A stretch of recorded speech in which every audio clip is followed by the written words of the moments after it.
Welcome to another episode of Diaries of a Life Coach. My name is Larissa Dalton, and I am your host.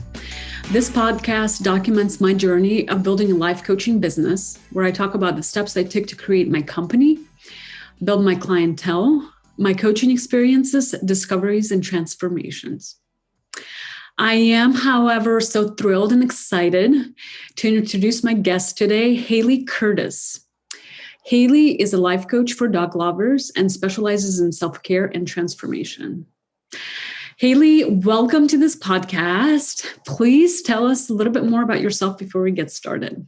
Yes. Hi, I'm excited to be here. Thanks for having me. So I am located in Atlanta and I live with my standard poodle, Noodle. And I've been life coaching for about a year now. I started my business back in March 2020, right when the pandemic hit. So it's been a pretty awesome journey, just learning about coaching and also about myself along the way. So how did you end up pursuing life coaching? Well, I feel like with most life-changing things, you hit a very low. Mm-hmm. I find that that's pretty common. I was in a low, December of 2019. I was working at Carter's and as a graphic designer, and I was just at my desk. It was after Christmas. I had run out of PTO. I was pissed that I had to be there, but I had to because it's a corporate job. And I was just I couldn't help but just manifest this thing inside of me. I was just so, I don't know what the word is, but I knew something else. Something had to change. And I was just really frustrated with where I was and the fact that I had to sit at this desk and do nothing just because it was the rules. And that wasn't okay with me. And that kind of sparked this fire to start something else. I've always wanted to do my own thing, but it absolutely terrified me. So that's really what prevented me from doing it. And, I even tried getting friends. Hey, let's start our own thing. Let's do this thing with me. And no one was really serious about it like I was. And so I'd been sitting on this idea of doing something for myself for a while. I just didn't know what it was and what it was going to be to take that leap. I came up with, I could probably list 100 ideas of things that I wanted to do, but nothing really felt right. And during this moment at my desk, I was like, what could I do? What is my passion? And so I kind of started getting curious about that of what do I enjoy doing? I love dogs. What do I love about dogs? And I kind of realized that I love helping people. That's the root of it. I used to dog sit a lot, and that kind of came from helping other people with their dogs. And then it, kind of manifested into helping other people take care of their dogs well. And then I started realizing I could really help people with their mindset about owning a dog, whether you've never had a dog before, or if this is your 5th dog and you're open to learning new things. I thought maybe there's an opportunity there. So I started exploring that, stumbled upon life coaching. I feel like that was just a big part, a big part of the journey where I realized, okay, something's here. So I started doing more research, did a lot of YouTubing, and realized that the first thing I needed to do was hire a coach. So I hired a coach, found one through, are you familiar with Girl Boss? I've seen some like on Instagram, I've seen some of their accounts maybe, or yes, her account. So they have an online resource where you can sign up and be a part of a community. And that's actually where I found my coach, because they have a subgroup of coaching. So I had kind of asked a question like, how do you find a life coach? And tons of life coaches responded. And the one that was just very genuine and not like, book a call with me, I was like, ooh, you're interesting. So I actually booked a call with her, committed to a 3-month session with her, and she helped me launch my business in March. So you got yourself a life coach, and did you feel like the life coach was instrumental in your success? Absolutely. Because before I hired a life coach, I can't tell you how many limiting beliefs popped up. And if I wouldn't have hired her, I don't think I would have fully believed in myself, just because I wasn't at that point in my life yet where I had done the work of the mindset work. Like all of that was so new to me and I didn't have those tools yet. So hiring a life coach was really essential to launching my business. I would not have done it if I did not hire a life coach. Now, since I'm assuming that majority of my listeners are going to be young coaches or people that are planning to start their business, Mm-hmm. um, how would you rate the difficulty, even with a life coach, of starting your business, your coaching business? Yeah, that's a great question, because starting your own business as a life coach is different than starting your own business with a clothing company or some product you're selling, because I found it and I still find it very difficult to sell myself. And not only do you have to believe in yourself. Like it's more than just starting a business. There's just so much more mindset work that's involved. And I had no idea getting started. And it's a constant battle. It's a constant journey. It's not like you're good at it now and it's over. Like it's literally something that pops up along the way.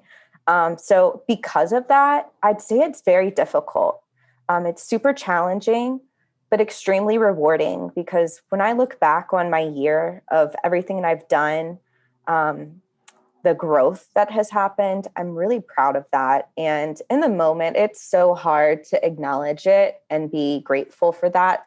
I know for me, it really takes time for me to reflect and be like, wow, you did that thing. Like instead of watching TV and, what else would I be doing?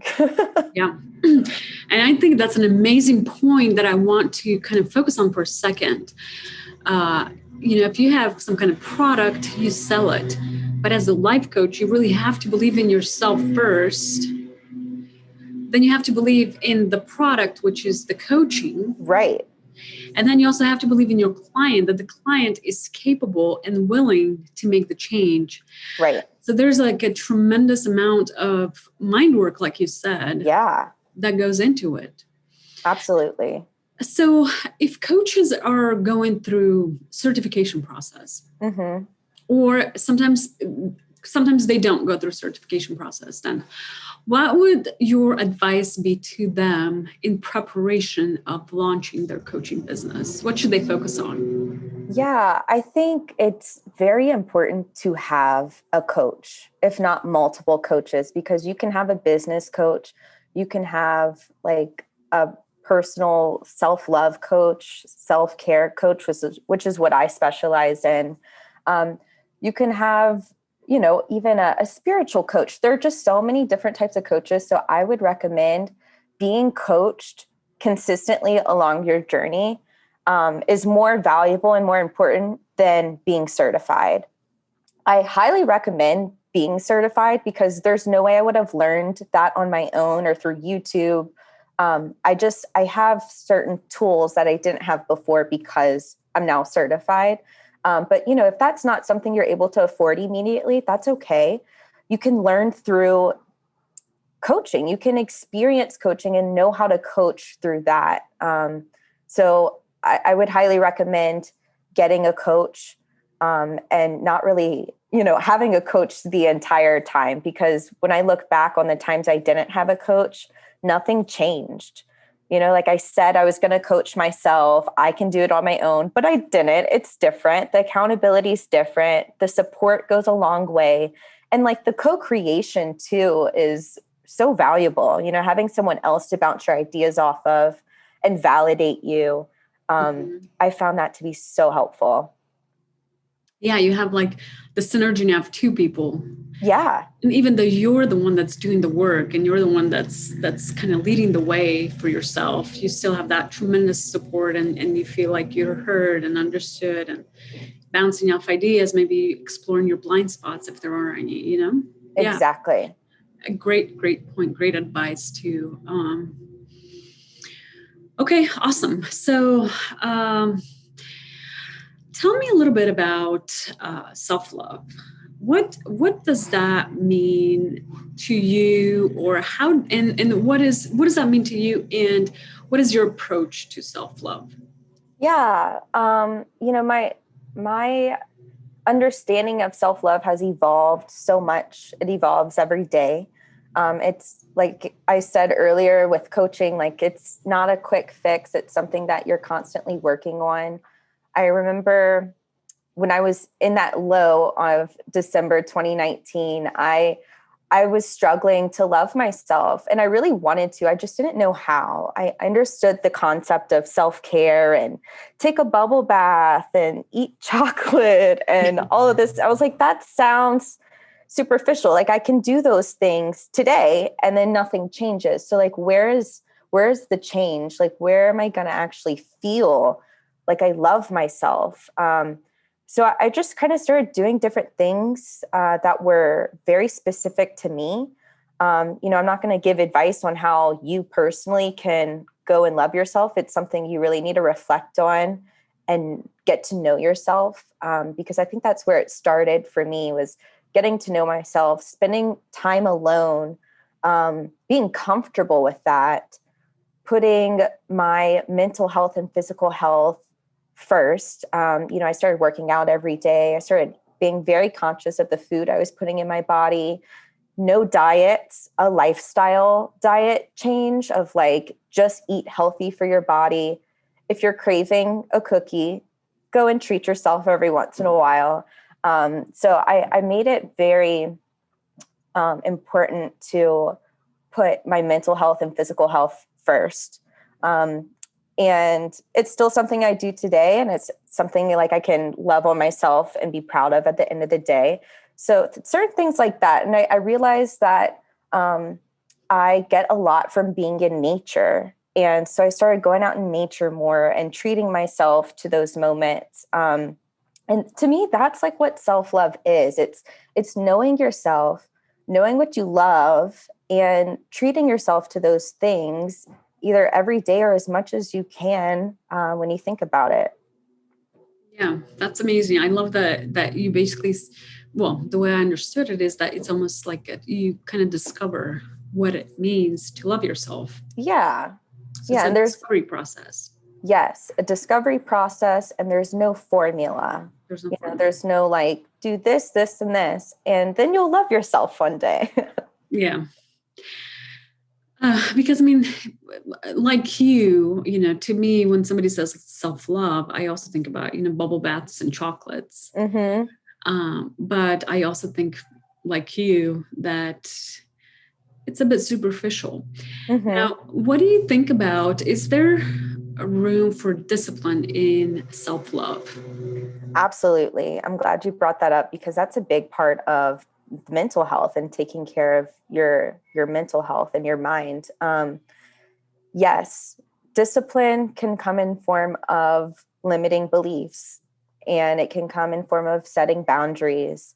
Um, that part is very difficult, I find. It's very challenging, and it's just really rewarding in the end, because once you cross that path of the struggle, things become easier, because, it's hard to implement a boundary, but once you do, you won't have to do it so often, because everyone around you is starting to understand your limits and how to respect you. Mm-hmm. Yeah. I like that. I do. I think when I think about self-love, I think about discipline, because in the Mm-hmm. way, proving to yourself that you can do this, building your own self up, your belief in yourself. I find those to be self-love, helping yourself to succeed, maybe. Yeah, absolutely. Mhm. So tell me a little bit about your journey with your dog. Yeah. So I got Noodle um, in like, let's see, February 2018, around Valentine's Day. So it's almost been 3 years with him. And I kind of got him on a whim. At the time, looking back, I was pretty depressed, full of anxiety, and just didn't know where to direct that energy to, didn't know really how to handle it. And so I impulsively got a dog, and he changed my life. He gave me that structure I needed. But I eventually found myself pouring way too much of my time and energy into him. My world revolved around him. There was no sense of self because it was Noodle. And once I kind of stepped back from that, I was like, this was way too easy to do. It's like, I love him so much. I want to set him up for success. I want to give him the world, but I also need to be taking care of myself. So that's kind of when I started stepping back, and I realized, like, I can't be the only one like this. Like, I know a lot of other people are putting so much of their time and energy into their dogs and not enough into themselves. So I started to kind of figure out ways I can put myself first, because when you own a dog, it's difficult. There are certain things that are necessary to put your dog before yourself. So I kind of figured out a few things I can do to put myself first. And one of them is eating before him. He used to whine whenever I'd feed him. And whenever your dog whines at dinner time and you feed them, you're actually reinforcing that behavior. So I started feeding him at different times. And then I realized, you know what, you're going to eat after I eat, because you can wait. It was just an easy way to put myself first. And so just having that mindset around Noodle really helped, start this self-love, self-care journey for my personal self. But he's just been such a huge impact on my life. Like I said, he really got me out of that depression, gave me the structure I needed. And then it really took me to realize, Hailey, you need to take care of yourself more. How can you do that? So he's just been such a great companion that has helped me really, come to this point in my life. Yeah, that's amazing.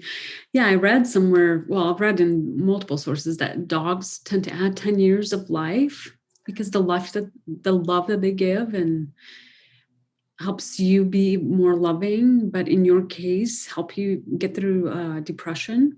That's tremendous. I think that's so, that's amazing. Yeah, it really is. He's so special to me. Yeah, that's awesome. So I know that you're working on many different projects right now. Are you willing to share any of them? Are you willing to talk about any of them? Love to hear. So I'm going to be launching a YouTube channel later this month, and it'll be focused on personal development and responsible dog ownership. That's amazing. Congratulations. Thank you. Yes. Basically, my goal is just to provide value on a platform where the content will be more everlasting, and also just more searchable content. I've been wanting to do this for such a long time, but was just, so overwhelmed and intimidated by YouTube being a new platform and not knowing anything about it from a YouTuber standpoint. I know all about consumer, but, I was transitioning here and I wanted to do it right. And I actually found a YouTube life coach that helped me with this launch. Yeah. She's actually multi-passionate boss babe on Instagram. So if anyone's thinking about launching their YouTube channel, go follow her, because she's always giving out free information on her page. And she's an awesome coach if you're ready to, take your YouTube channel seriously. Awesome. That's amazing.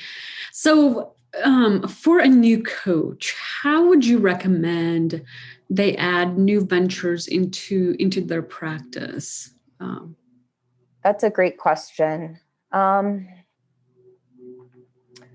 think looking back on the things that I did in the beginning, it was very much comparison, me comparing myself to a coach that's already at the point where I want to be. And that was a little toxic because I was doing things that didn't align with me. I was just doing them because they were the right thing to do, so-called right thing to do. And it's taken me about, at this point, I've tried several different things, and where I'm at now is I'm committed to doing the things that I want to do. I want to be on YouTube. I'm going to do that. I'm really trying to focus on what feels right for me and just put my energy in there, because I know something's going to come from it, even if it's not, the normal route of a life coach. Yeah, absolutely. Absolutely. So, how did you deal with the comparison trap when you're trapped in it? How did you deal with that? Yeah. Oh, I mean, this happens several times. I feel like it's once a month where I find myself in this comparison trap. And it's really subconscious too, because it's hard to identify when it's happening. Triggers for me are, I'll get very down on myself. I'll start to doubt myself. I'll feel like I'm not doing enough. And it's like I said, it's been a journey, but at this point, I'm aware of when I'm feeling that way. And that's my indication of going inward. Okay, where is this coming from? Why are you being so hard on yourself? Why are you doubting yourself? We were doing great yesterday. What happened? And really kind of digging in to see where that's coming from. And sometimes it's comparison. And I just have to acknowledge that, like I'm on my own path. These other people are on their own path. And it's not going to be the same. And it's so hard on social media. Not everyone's sharing their struggles and their comparison modes, so you don't see that side. And so you feel very alone when it happens. So yeah, it's just something that I've had to have the awareness around and really like go inward and be like, hey, what's going on? Let's take a look here and get curious. Yeah. I love what you said. It's it definitely resonates with me, and I'm sure that it's going to resonate with the audience. The fact that when you are engaged in comparison or looking at other people ahead of you, where you want to be, or success of others, a lot of times you don't see the struggles, but it also feels very, very lonely. Mm-hmm. So I think that that's such a good point that you're making. And that's when you pivot, that's when you look inside, and that's where you start recognizing your attributes, your strengths, your achievements, your goals, because your goals might be different. And know that you are unique. There's only one of you, and only you can do those special things that nobody else can. Exactly. So I think it's very good to be aware of this. I think this is, I hope it's helpful for others, because it is helpful for me to hear this again. Yeah. So what outside of like your personal inner work that you've been doing and personal growth, what have been your struggles as it comes to building your coaching business?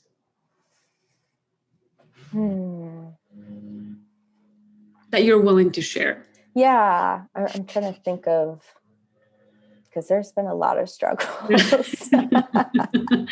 Well, it's good. It's good for everybody to know. I mean, it's not easy. It's a difficult, it's a challenging journey. It requires self-discipline. It requires, your ability to calm yourself down, to stay focused, to stay motivated, to stay on track, to reach out, to make new acquaintances.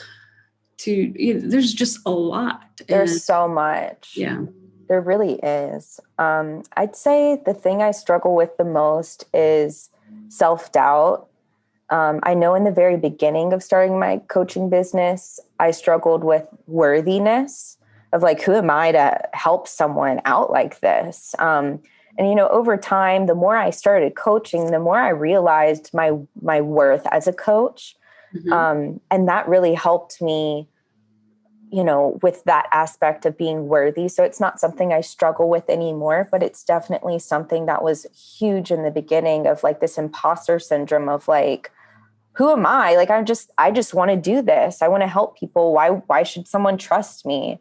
And since you're selling yourself and your service, having that mindset is almost impossible to go out and get clients, because if you aren't believing in your work and yourself, no one's going to trust you. So you really have to start with yourself. You have to trust yourself and do the work to trust yourself, because it doesn't just happen. Right. I had to coach in order to kind of prove to myself and like hear the impact that it made on other people, to be like, okay, like I'm really good at this.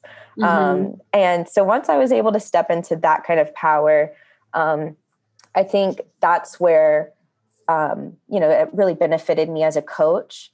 But as far as the business side of things, self-doubt has just been a constant theme that pops up. And it's different than feeling worthy. It's more about, like process, like showing up on Instagram. Is this working? Is this resonating with people? Why am I doing this? Just constantly battling in my head of not getting feedback. I've realized this past year that I really thrive when I am supported. And when I'm not supported, that's when I start to go into this self-doubt spiral. It's something that I'm constantly working on, trying to find the support within myself to support me and move on, and not really rely on other people. But it's just so different when someone can validate that you're doing a good job. So I find that self-doubt is just something that continuously pops up. And, it's starting, I had no idea what I was getting myself into. Yeah, it's definitely a lot more challenging. And I'm glad that you brought that point up at the beginning, that it's much more difficult than starting a business with some kind of merchandise or something like that, something tangible, because this requires so much work, like inner work. And I thank you for sharing that. I hope that people hear this, because I think this is very, very important to know, to recognize. Yeah. And it's just a matter of, either hiring a coach to help you get through that self-doubt, or you coaching yourself through it and really realizing that you can do it, and that it's going to be really difficult and really hard, but you can really do it. And it's just so rewarding when you get to that other side. Yeah, absolutely. Absolutely. So one of the platforms I'm using is Instagram to generate clients. And I think one thing that has helped me in terms of feedback is I look at the analytics and I can see, whether my post has been shared or whether people saved it. And sometimes, you have like 3 people like it. And so you're like, I wonder if this resonates with anybody,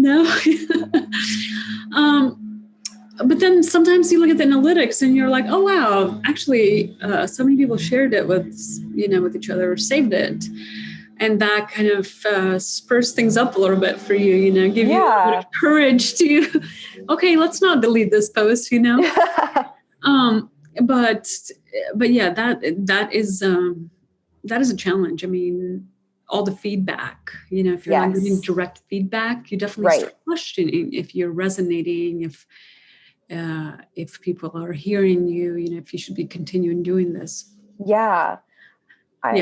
It's definitely, something I struggled with for a while. And I was talking to a friend about it because I was just frustrated. I was like, I just want to know. Like, I just want to know if I've helped someone, because a lot of times people aren't going to say like, hey, I thought about you today when I was doing that thing, and thanks for sharing that post. Like, people just don't communicate that. And I was sharing this with the frustration with her friend, and she was like, you know what, Hailey, just keep going.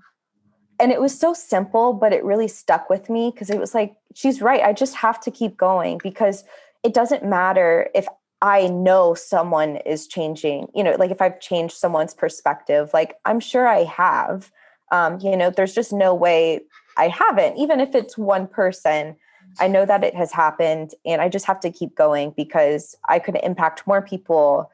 I could impact someone to, hire a life coach, which could turn into an even more transformative,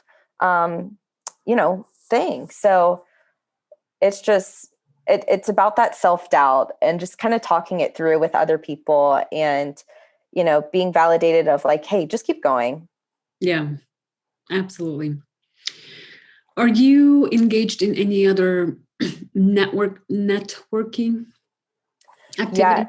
Yes. So like I had said, at the end of last year, 2020, I was like, okay, let's reevaluate where you're putting your time and energy this year. And I wanted to kind of redo things to what I wanted to do, where I wanted to spend my time. So I wanted to spend more time on Pinterest, and just like all over my platforms, because I'm on LinkedIn, Pinterest. I started Quora, and especially YouTube. And I wanted to also build an email list, because something I learned last year, from whether it's like someone's account got deleted, they had to use a backup account. It's like, I don't want to be in that position. And it reminded me, like, I don't own Instagram, so I shouldn't put all my eggs in that basket.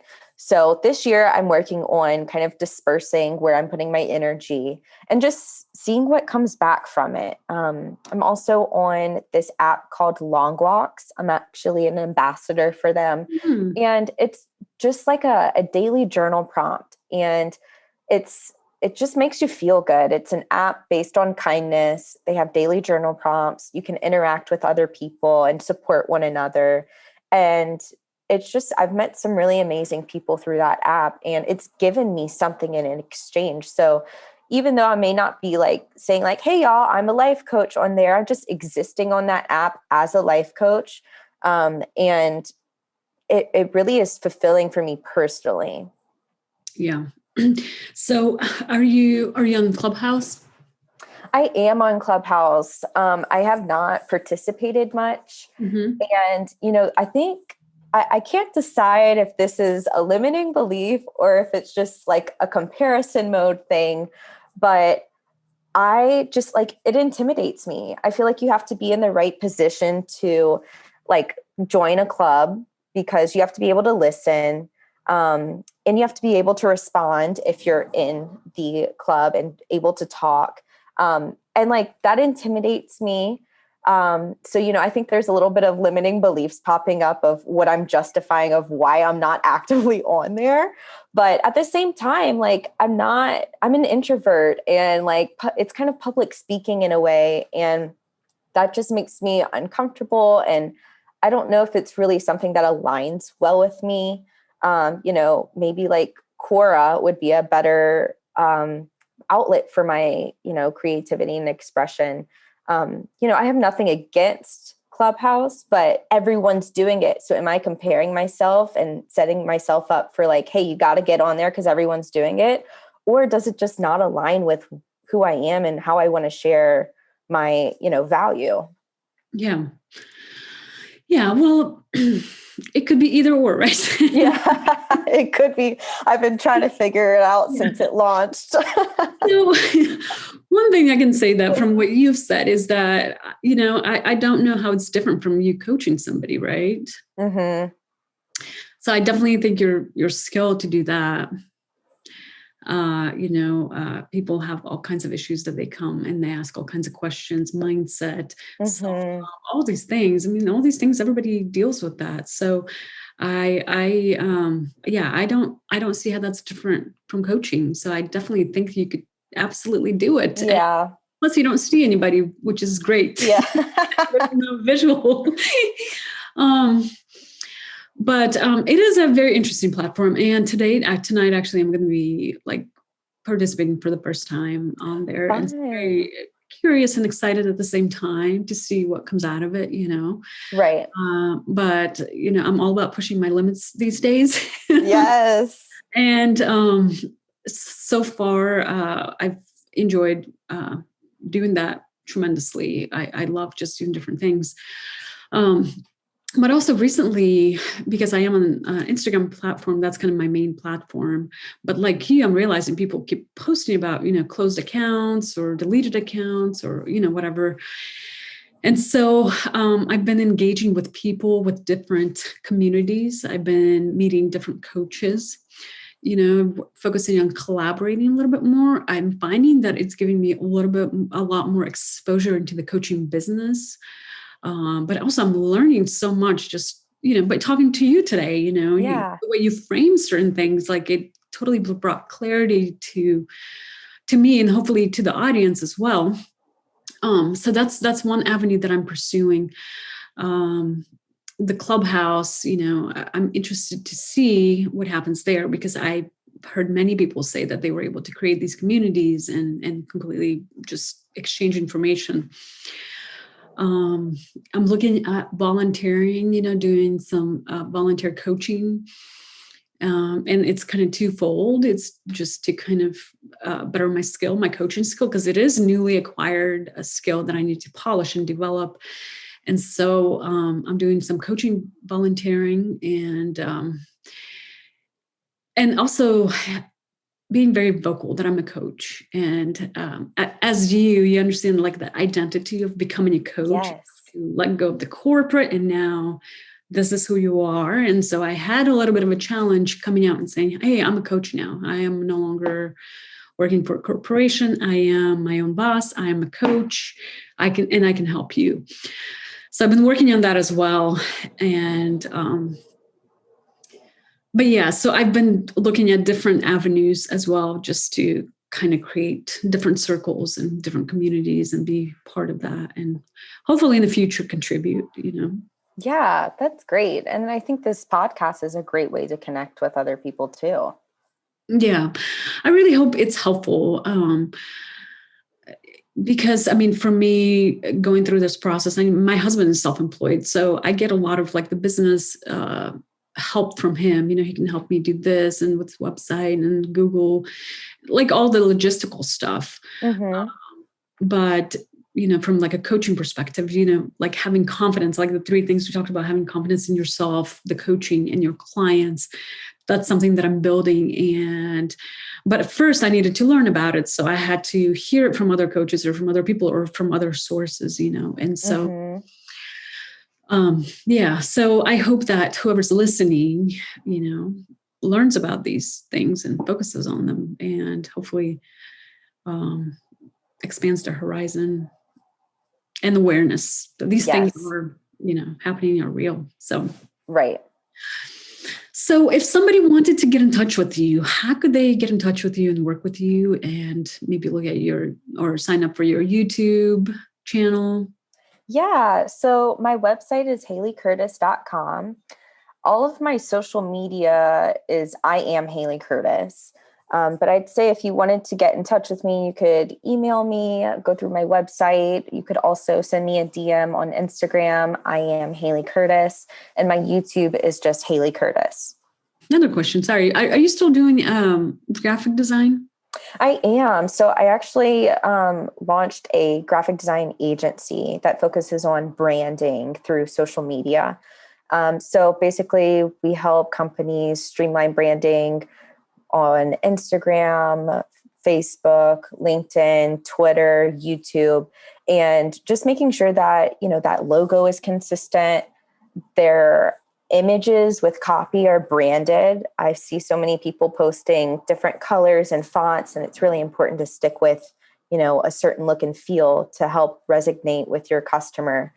So that's what I focus on with design and help companies do. We also create logos and brand guidelines and stuff like that. And so if anybody wants to engage with your branding company, how would they do that?